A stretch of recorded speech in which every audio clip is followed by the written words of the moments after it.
السلام عليكم. نرحب بالسيد النائب عضو مجلس النواب رياض غالي الساعدي، عضو لجنة التربية والتعليم، وبنفس الوقت نهنئكم بالانتصارات جيشنا الباسل والحشد الشعبي في تحرير جزء كبير من وطننا الموصل. ونسألك وين توصلت هذه الانتصارات؟ بسم الله الرحمن الرحيم. أولا نهنئ الشعب العراقي جميعا بالانتصارات التي سطرها أبناء القوات الأمنية، سواء كانوا من الجيش والشرطة ومكافحة الإرهاب والحشد الشعبي والبيشمركة والعشائر العراقية البطلة اللي يشعرون بوطنيتهم ودحر كل الغزاة، سواء كانوا من الدول الإقليم أو كذلك من الدواعش، وحتى أن نكون منصفين جدا لمحاربة أيضا حتى دواعش الفساد لو صح التعبير. فدواعش الفساد هم من أوصلوا العراق، وهم من سلموا الموصل، يعني حقيقة في الفترة السابقة من رئاسة الوزراء في الدورة السابقة هم من سلموا العراق. اليوم نحن ندفع ثمن أبنائنا، دماء الشهداء الأبطال اللي لبوا نداء المرجعية رشيدة وأبطال المقاومة على رأسهم سماحة السيد القائد مقتدى الصدر، اللي كان له الدور الفعال في استقرار هذا البلد. المرجعية كانت صمام أمان لهذا البلد، وبفضل دعواها اليوم وقف العراق وقفة مشرفة بسبب فشل رئاسة الوزراء السابقة بتسليم الموصل. اليوم نحن نعطي الضحايا ونعطي الأراضي، إضافة أثرت على البلد من الناحية المالية. اليوم أنت شوف البلد توقفت المشاريع، توقفت التعيينات، توقفت الخدمات بسبب من؟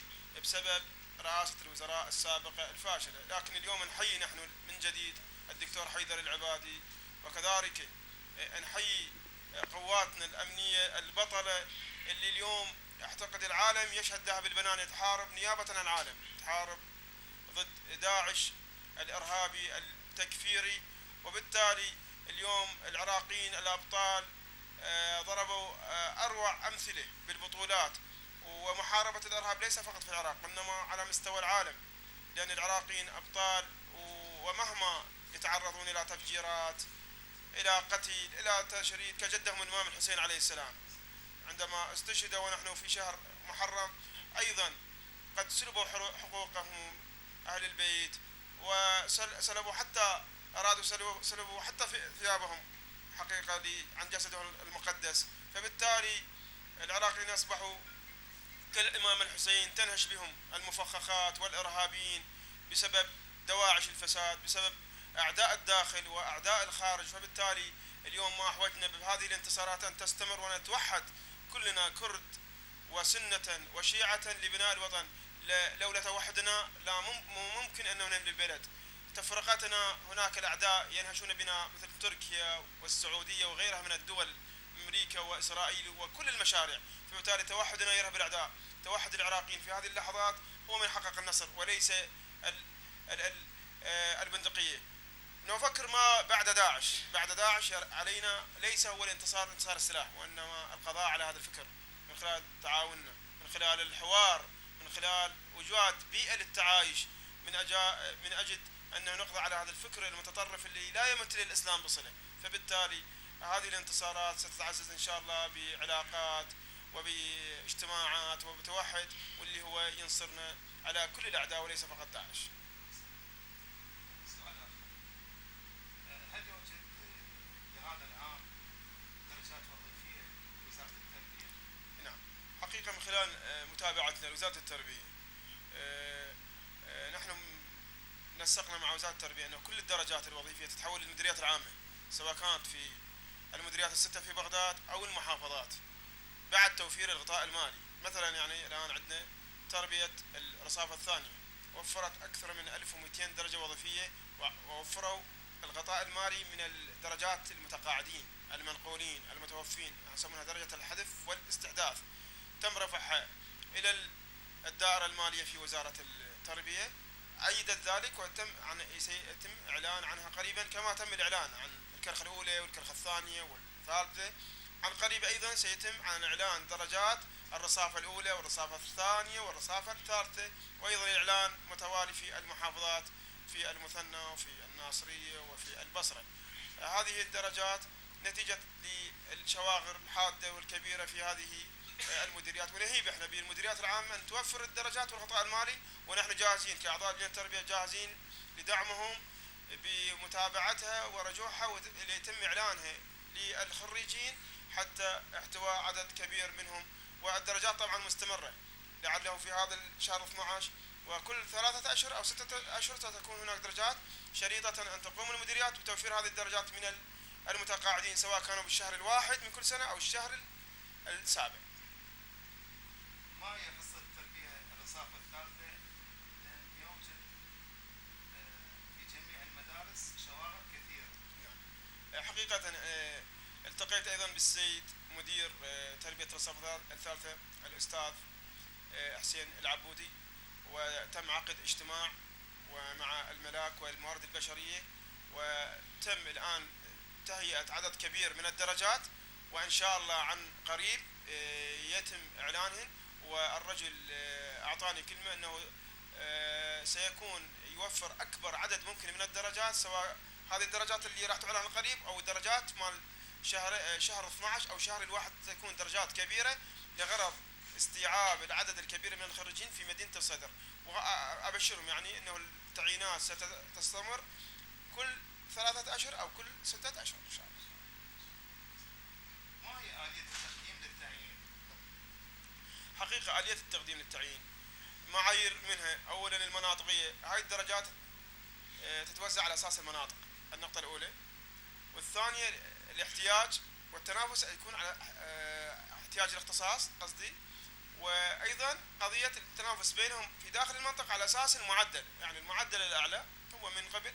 فبالتالي إذا استمرت طريقة التعيينات وتكون مستمرة إن شاء الله أغلب خريجينا يعني ممكن أنه يحظون بفرص التعيين.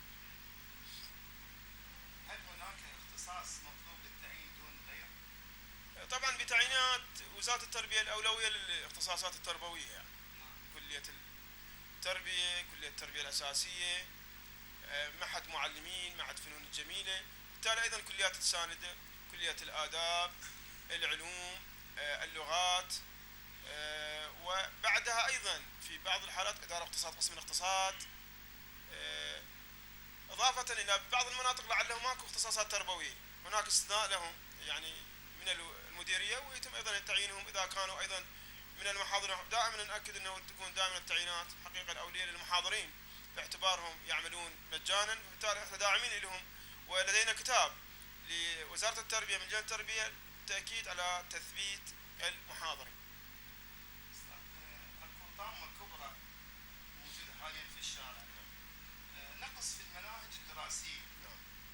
اكو يعني فتح له، واحنا هسه تقريبا اكملنا شهر من العام الدراسي 2016-2017. صحيح هذا كلامك، طبعا مع كل الأسف وزارة التربية في هذه السنة قصرت، والتقصير لوزارة التربية في إيصال المناهج والكتب المدرسية إلى المدارس، حيث أنه مجلس النواب صوت من وقت مبكر في الشهر 12 على الموازنة اللي هي في خاصة في طبع الكتب، وكان لجنة التربية دور في دعم طبع الكتب، وخاصة اللجنة المالية في مجلس النواب مشكورة على رغم التقليصات المالية، لكن لجنة التربية واللجنة المالية كانت حريصة أنه تخصيص أموال، تخصيص 75 مليار لطبع الكتب، واستلمتهن وزارة التربية وقت مبكر منذ الشهر الأول ل 2016.